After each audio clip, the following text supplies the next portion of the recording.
Hello, and welcome to another video. I just turned 43. I know I look amazing for my age. You don't have to tell me that. And it got me thinking, when I hit my birthday when I was younger, it really wasn't that big of a deal, and it's still not a big deal. We get older, and I find that to be a blessing, and I'm very grateful I get older every year because that means I'm still alive and healthy and doing my thing. But it starts making you think about life and what have you learned? And it is a time that I spend a few days really reflecting on what I've learned throughout not just the past year, but the past 43 years. And so I thought I would share with you 3 lessons that I learned that I think can help you beneficially achieve your financial goals, your financial freedom goals, because I'm on that pursuit just like everybody else. I help people do that. That's what I do for a living. I'm a financial advisor, and I have been for almost 14 years. And let's jump into some things that I have learned throughout the years and I have put in place that I think might be beneficial for you. So number 1 is to actually have a life mission. Now this sounds silly and it sounds kind of woo-woo, I know. But what I mean by that is I have a bigger picture for my life. I know where I'm wanting to go.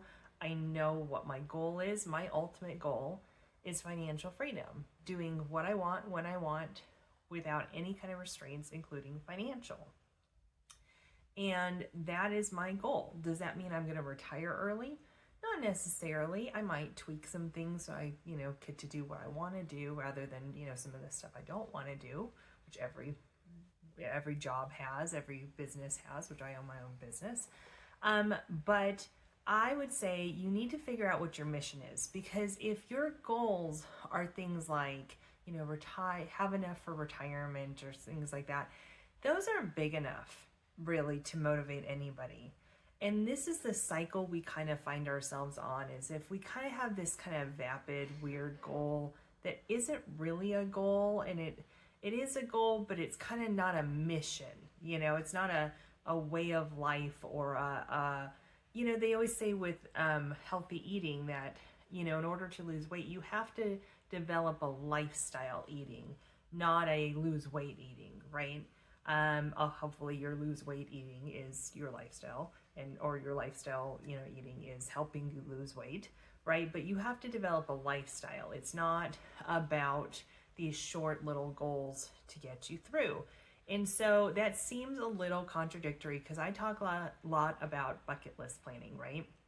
And how we should have these little goals to help keep us motivated to do things like go on a trip to Italy, or, take a cooking class, or whatever is on your bucket list. We should work those in as we're building up to our bigger dream.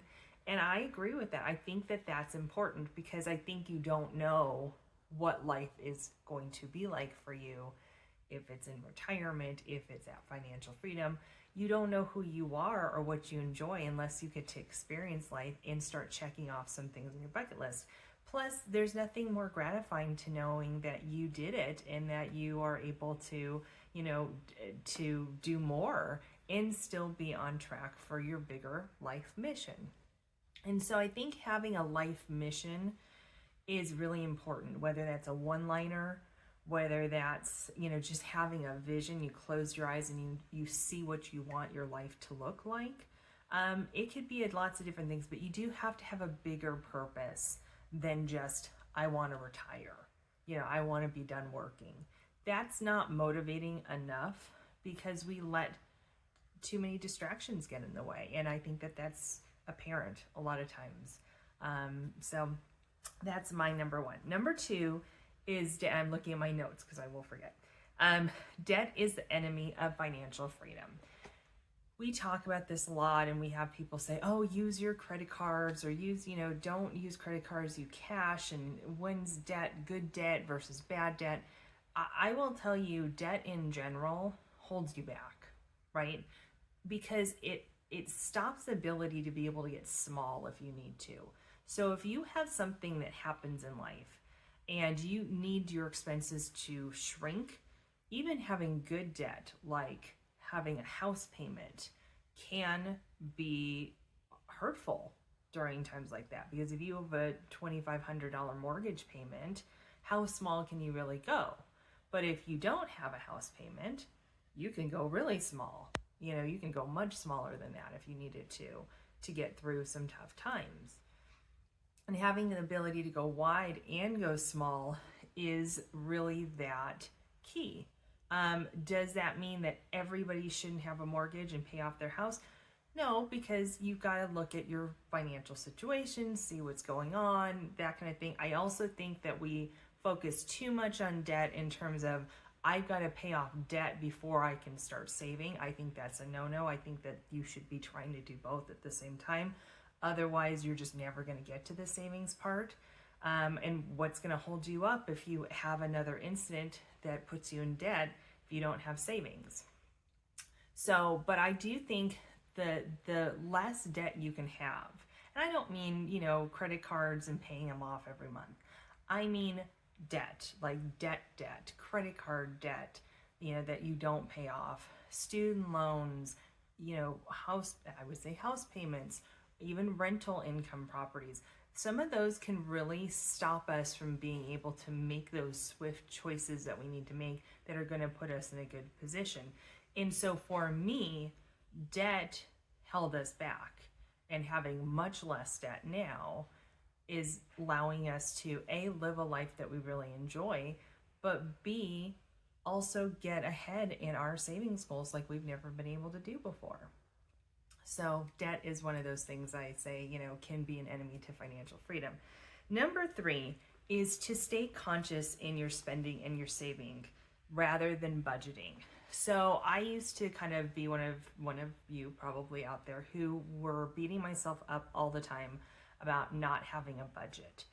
And what I realized is that I do need to know, you know, how much approximately we need per month and that kind of thing. And we do, because we see what our credit cards look like, and we can add on some utilities and things like that on there, and we know essentially what we need. However, I think having a conscious idea of what you're spending your money on, how much you're spending, that kind of thing is more important than sticking to a budget. I also think having a very conscious idea of where you are in your savings goals every month is really important. So if you just kind of look at your spending and look at your savings, A, you'll know if you're out of whack, right? If you're spending more than and you can't save, there you go. You know that you need to make some changes on stuff. And those little things, just being conscientious of things, looking at your credit card once a month, all those things I talk about a lot of times, that can make a huge difference when you're trying to make strides in your financial journey to financial freedom, which most of us want, right? I don't think I've ever met anybody who's like, no, I want to be beholden to all these people. Everybody who seems to want financial freedom, whether that means retirement or not.